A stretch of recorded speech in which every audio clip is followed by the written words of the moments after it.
നീണ്ട 20 വർഷക്കാലമായി സിപിഐഎം സഹയാത്രികനായി തുടരുന്ന മുൻ MLA doctor K T Jaleel ഒടുവിൽ സിപിഐഎമ്മിന്റെ പാർട്ടി അംഗത്വം സ്വീകരിക്കാൻ തീരുമാനിച്ചു. ഇക്കഴിഞ്ഞ കാലത്തിനിടെ സിപിഐഎം നേതൃത്വവും പ്രവർത്തകരും ഒന്നടങ്കം ആവശ്യപ്പെട്ടിട്ടും വഴങ്ങാതിരുന്ന ജലീൽ ഇപ്പോഴാണ് അംഗത്വമെടുക്കാൻ സമ്മതിച്ചത്. പുതിയ സാഹചര്യത്തിൽ പാർട്ടിക്കകത്ത് നിൽക്കുന്നതാണ് കൂടുതൽ സജീവമായി പൊതുരംഗത്ത് തുടരാൻ ഗുണം ചെയ്യുക എന്ന വിലയിരുത്തലിലാണ് അംഗത്വമെടുക്കുന്നതിലേക്ക് ജലീലിനെ എത്തിച്ചതെന്നാണ് അദ്ദേഹവുമായി അടുത്ത വൃത്തങ്ങൾ നൽകുന്ന സൂചന. വൈകാതെ തന്നെ ജലീൽ സിപിഐഎം നേതാക്കളിൽ നിന്ന് അംഗത്വം സ്വീകരിച്ചേക്കുമെന്നാണ് അറിയുന്നത്. ഇക്കഴിഞ്ഞ നിയമസഭാ തെരഞ്ഞെടുപ്പിൽ ജലീലിന്റെ സ്ഥാനാർത്ഥിത്വം പാർട്ടിയിൽ വലിയ എതിർപ്പിനിടയാക്കിയിരുന്നു. നേതൃത്വം ഇടപെട്ട് തർക്കം പരിഹരിച്ചെങ്കിലും ഒരു പരിധിവരെ ഇതുമൂലമുണ്ടായ പാർട്ടി വോട്ടിലെ ചോർച്ചയും ജലീലിന്റെ തോൽവിക്ക് കാരണമായിട്ടുണ്ടെന്ന് സിപിഐഎം വിലയിരുത്തുന്നു. ജലീൽ പാർട്ടി അംഗത്വം സ്വീകരിച്ചാൽ ഒരു പരിധിവരെ ഈ എതിർപ്പിനെ മറികടക്കാനാകുമെന്ന് വിലയിരുത്തലുണ്ട്. ഇതും ജലീലിനെ അംഗത്വം സ്വീകരിക്കുന്നതിലേക്ക് നയിച്ചിട്ടുണ്ടെന്ന് കരുതുന്നു. 20 വർഷത്തിനിടെ 4 തവണ എംഎൽഎയും 1 തവണ മന്ത്രിയുമായത് സിപിഐഎം സഹയാത്രികൻ എന്ന ലേബലിലായിരുന്നു. നേരത്തെ പലവട്ടം പാർട്ടി നേതൃത്വവും അദ്ദേഹത്തോടൊപ്പമുള്ള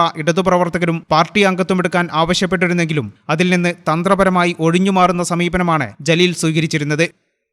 ഈ ചാനൽ ന്യൂസ് വളാഞ്ചേരി. നടക്കാവിൽ hospital building, Valanchery, Malappuram. Phone number 0494208410 7034071111.